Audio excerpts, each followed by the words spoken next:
For a few seconds, okay? This bill should be coming to the House sometime in January. I want every one of you to contact at least 10 people each.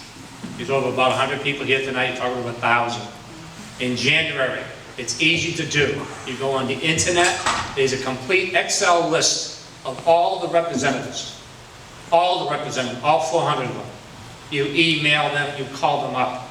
And it works, by the way.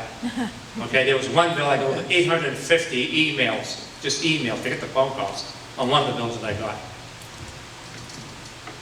Sam and I wanted to get up here because we've experienced contact on many, many bills, and we know what works and what doesn't work.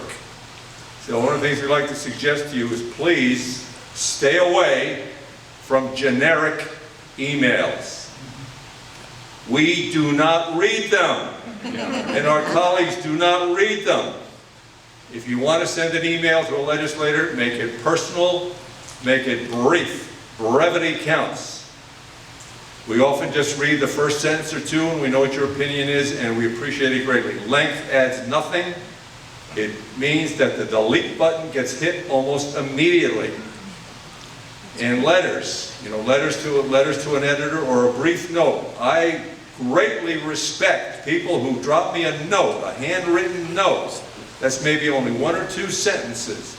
And I say, this person had the courage to sit down and write something and let me know and ask me to do this or ask me to do that.